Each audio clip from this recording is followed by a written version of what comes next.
समावेशी शिक्षा र विशेष शिक्षा यी दुई बीच के कस्ता भिन्नताहरू छन् यिनीहरूको बारेमा चाहिँ म छोटो कुरा गर्न गइरहेको छु र यो विशेष गरेर चाहिँ शिक्षक सेवा आयोगको अध्यापन अनुमति पत्र र प्रथम पत्र जुनसुकै लेभलमा पनि सोध्न सकिने र नछुटाइ सोधिरहेको प्रश्न रहेको छ।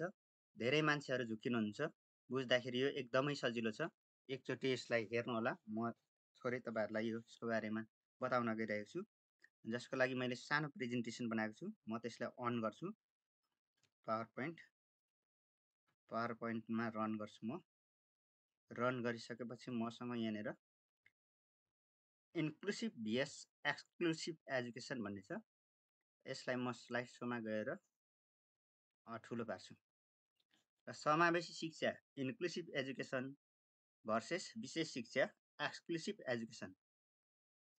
समावेशी भन्नु बित्तिकै अब तपाईँहरूले बुझ्नु पर्यो समावेश गर्ने र विशेष भन्नु बित्तिकै चाहिँ अलग। यसको बारेमा मैले छोटो यहाँनिर डिफिनेसन राखेको छु। समावेशी शिक्षा र विशेष शिक्षा। समावेशी शिक्षाको कुरा गर्न जाउँ।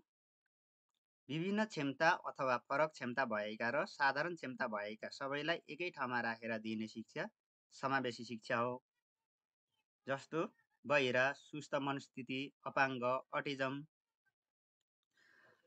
लगायतका समस्या भएका व्यक्तिहरूलाई चाहिँ अन्य व्यक्तिहरूसँगै राखेर दिने शिक्षालाई चाहिँ हामीले समावेशी शिक्षा भनेर सम्झनु पर्यो। मतलब समावेशी शिक्षा भन्ने बित्तिकै समावेश गराउने, एकै ठाउँ राख्ने, गराम गुरुम पारेर जसरी भए पनि समावेश चाहिँ गराउनु पर्यो। बहिरा होस्, सुस्त मनस्थिति होस्, आँखा नदेख्ने होस्, अटिजम होस्, एकहोरेपन भएको होस्, सबैलाई चाहिँ एकै ठाउँ राख्ने काम भनेको चाहिँ समावेशी शिक्षाले गराउँछ। एकै ठाउँमा राखेर शिक्षा दिने, उनीहरूले शिक्षा पाओस् नपाओस्, जसरी भए पनि जानोस् नजानोस्, जसरी भए पनि समावेश चाहिँ गराउनु भनेर समावेशी शिक्षाले भन्छ, इन्क्लुसिभ एजुकेसनले। र त्यसको ठिक अपोजिट हो विशेष शिक्षा भनेको चाहिँ। विशेष शिक्षा चाहिँ विभिन्न क्षमता अथवा फरक क्षमता भएका र साधारण क्षमता भएका प्रत्येकलाई उनीहरूको क्षमता अनुसार चाहिँ अलग अलग गरी दिइने शिक्षालाई चाहिँ हामीले विशेष शिक्षा भनेर सम्झनु पर्यो। अलग अलग राख्ने, जस्तो बहिराको त्यसको क्षमता अनुसार, सुस्त मनस्थिति भएकोलाई उसको क्षमता अनुसार दिनु पर्यो, अपाङ्ग भएकोलाई अलग्गै राख्नु पर्यो, अटिजम भएकोलाई अलग्गै, आँखा नदेख्नेलाई अलग्गै।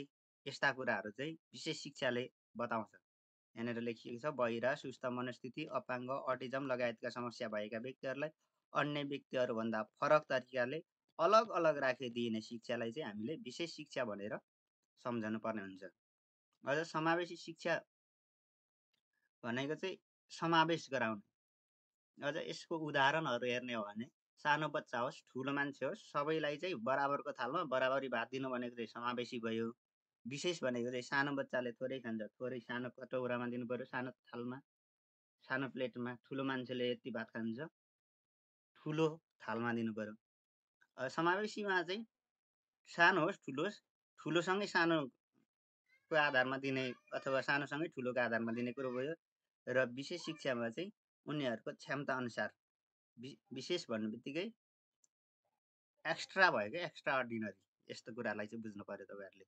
यहाँनिर म अझ तपाईँहरूलाई भिडियोहरू सहितको प्रेजेन्टेसन, त्यस्तै गरेर फोटोहरू पनि राख्थेँ, तर त्यो गर्नको लागि चाहिँ अलिकति समय लाग्ने भएको हुनाले यतिले बुझ्नुहुन्छ होला भनेर चाहिँ मैले यति मात्रै गरेँ।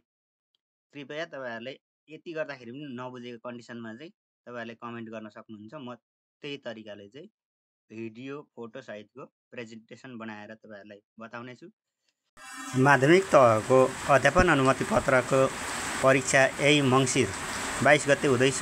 त्यस्तै गरेर निम्न माध्यमिक तहको अध्यापन अनुमति पत्रको परीक्षा भने केही समयपछि हुनेछ। कृपया तयारी अवस्थामा रहनुहोला। हस्त, धन्यवाद।